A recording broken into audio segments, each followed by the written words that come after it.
Esse livro aqui, vamos pensar que ele é um testemunho do amplo repertório cultural de Câmara Cascudo. Quer dizer, as leituras que ele fez ao longo da vida, elas estão aqui, elas se impõem a este livro, porque uma pessoa que tem um universo tão amplo, ele às vezes já nem tem o domínio disso. Quer dizer, quando ele fala, por ele falam os mortos, fala a tradição. Na obra nós temos um narrador, um autor, né, imaginário, fictício, que é o professor.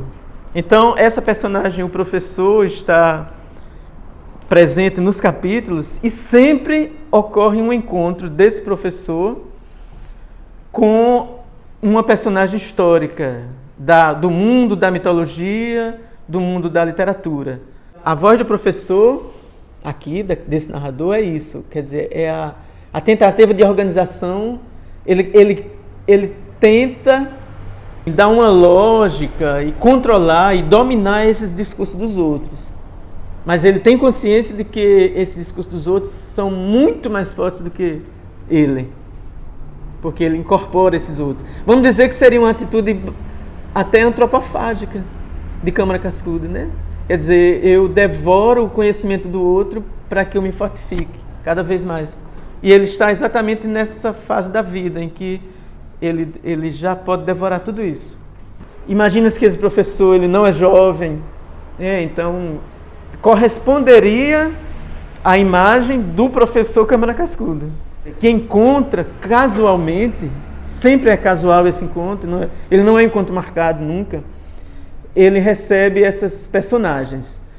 Ora, quem são esses personagens? São as personagens que fazem parte do seu repertório, da sua trajetória de leitura, desde a sua juventude até o momento em que ele está trabalhando como intelectual. Parece que ele tem uma preocupação imensa com o leitor. Imensa, né? Porque ele se coloca, às vezes, na posição daquela pessoa que quer obter mais informações. A gente sabe que ele tem essas informações. Ele se imagina também como leitor, evidentemente, de toda essa caravana de mitos e personagens famosos que ele tem. Quando ele se encontra com Camões, o objetivo dele não é passar para o leitor a história perfeita do grande épico português. Quer dizer, a história daquela epopeia que vai contar os grandes feitos de Portugal. Camões aparece como o mouro indispensável.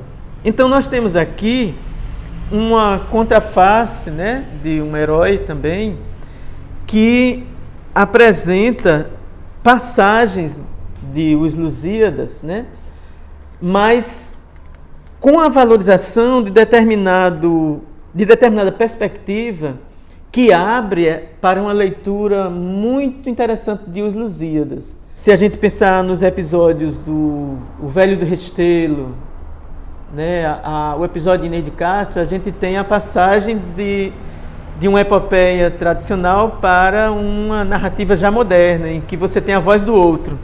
Então, essa voz do outro, ela está também nesse capítulo. Quer dizer, nós não temos apenas a voz de Portugal, da nação portuguesa, nós temos a voz de um mouro, de uma pessoa que pode apresentar uma outra história que não necessariamente é aquela desejada pelo poder do Império Português. Então é nesse sentido que ele sempre dá contrafaces, né?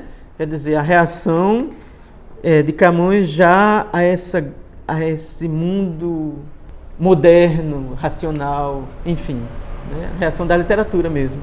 Esta obra é muito interessante para várias áreas de conhecimento.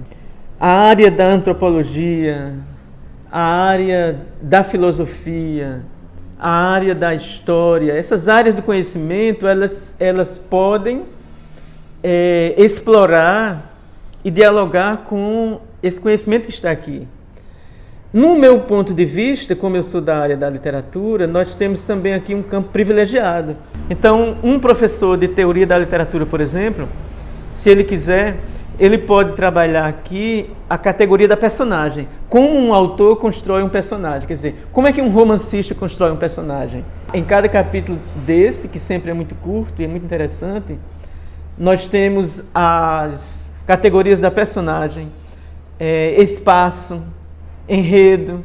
Nós temos aqui, então, um mundo ficcional. E também, do ponto de vista já da cultura ou da tradição literária, sobre a percepção de como é que ocorre uma tradição.